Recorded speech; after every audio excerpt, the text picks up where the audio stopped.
You ever cancel plans and feel relieved?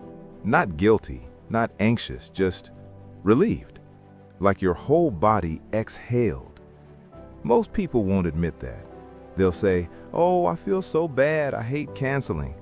But deep down, there's this quiet part of them that's genuinely happy to be home, alone, with their thoughts and maybe a cup of something warm. If that's you, you're not weird. You're not broken, and you're definitely not antisocial. There's actually a lot of research, and honestly, just common sense, that explains why the smartest, most self-aware people tend to crave solitude more than the average person. And today, we're going to talk about exactly why that is. Solitude isn't loneliness, and smart people know the difference. Here's the thing most people get wrong. They think being alone equals being lonely. They treat them like the same word, but they're completely different experiences. Loneliness is when you want connection but don't have it. It's a feeling of absence, of being left out. Solitude is a choice. It's stepping away from the noise, not because you're running from people, but because you need space to actually think. And here's what's interesting. The smarter someone is, meaning the more they analyze, reflect, and think deeply about things, the more mentally draining social interaction can be. Not because people are bad, but because when you're wired to think deeply, being in constant conversation means you never get time to actually process anything. Think about the last time you were in back-to-back meetings or hanging out with a big group all day. By the end of it, you weren't just physically tired, your mind was tired, like a browser with 40 tabs open. Solitude is when you close the tabs. And for people who think a lot, who are always observing, questioning, and connecting ideas, closing those tabs isn't a luxury, it's a necessity. Your best ideas don't come from groups. Let me ask you something. When did your last great idea actually come to you? Was it in a meeting, in the middle of a dinner conversation? Probably not. It was probably in the shower, on a walk, lying in bed right before sleep, somewhere quiet, somewhere alone. There's a reason for that. Our brains have something called the default mode network, a part of the brain that becomes most active when we're not focused on the outside world, when we're just wandering, daydreaming, thinking without pressure. That network is responsible for creativity, self-reflection, and connecting ideas that don't obviously go together. And it only really fires up in solitude.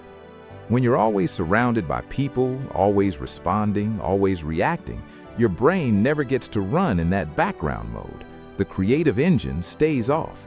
This is why some of history's most brilliant minds were famously private. Einstein, Newton, Tesla, Darwin.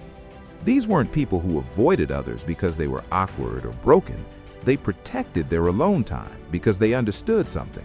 Your most important thinking happens when no one else is in the room. And honestly, you probably already know this about yourself. You just haven't given yourself permission to act on it. Being around people all the time is actually making you dumber. Okay, that's a bold claim. Let me explain what I mean. When we're constantly surrounded by other people's opinions, habits, and energy, we start absorbing all of it without realizing it. You're around someone who complains constantly, you start noticing more things to complain about. You're in a group that procrastinates and kills time, you start doing that too. This is called behavioral contagion, and it's not a personal weakness, it's just how humans are wired. We mirror the people around us. Now flip that. When you spend time alone, real, intentional solitude, you get to hear your own voice again, your actual opinions, your real values, what you actually want, separate from what everyone else around you is doing. Smart people tend to be highly aware of this. They've noticed the difference between who they are when they're alone versus who they become in certain social environments. And the alone version, usually sharper, more focused, more true to themselves. That's not arrogance, that's self-awareness. And here's the thing, the goal isn't to avoid people forever. It's to come back to yourself regularly, so that when you are around others, you're showing up as the full version of who you are, not a watered-down reflection of the people around you. Solitude is where you actually grow. Here's something nobody talks about enough. Growth is uncomfortable, like genuinely uncomfortable, and it almost never happens in public. Think about when you've actually changed as a person, not just picked up a new habit for a week, but actually changed your mindset, your beliefs, how you see yourself. That change happened in quiet moments, journaling at midnight, thinking on a long drive, sitting with a feeling you'd been avoiding. Those are solo moments, because growth requires honesty, and honesty is really hard when you're performing for an audience, even a small one.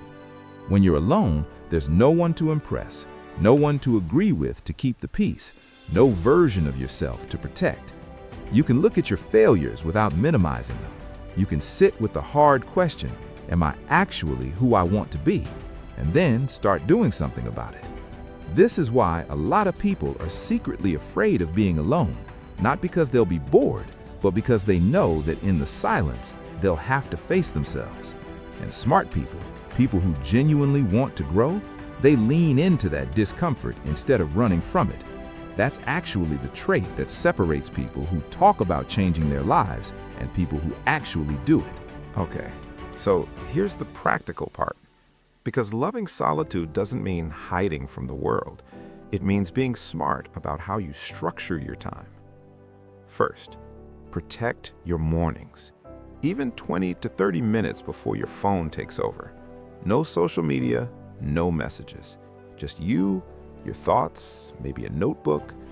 This is when your mind is freshest, and the ideas that come in this window are often your best ones.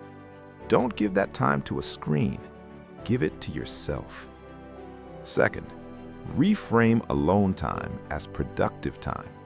A lot of people feel guilty being alone because we live in a culture that treats busyness and socializing as virtues.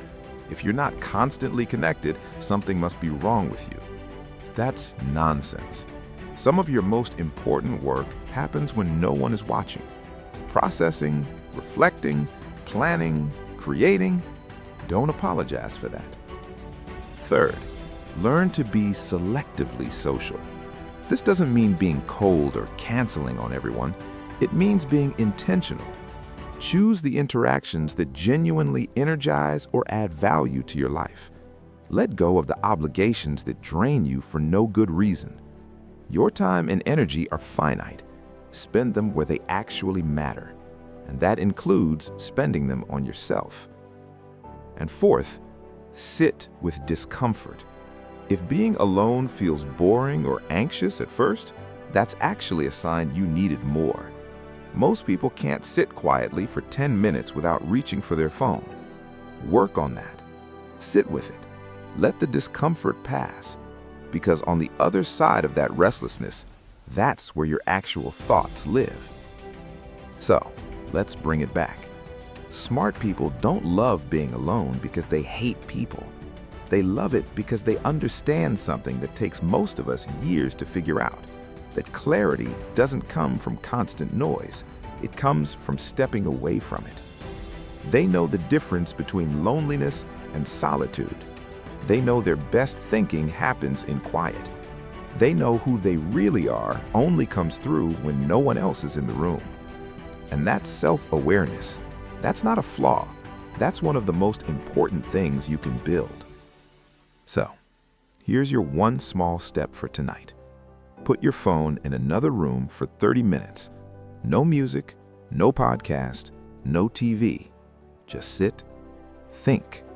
Let your mind go wherever it wants. You don't have to journal. You don't have to meditate. Just be with yourself for a bit. See what comes up. Because I promise you, the person who's been waiting to speak to you most is you. If this hit close to home, drop a comment and let me know. And if you know someone who secretly loves their alone time and feels weird about it, share this with them. It might just help them stop apologizing for one of their best qualities. I'll see you in the next one.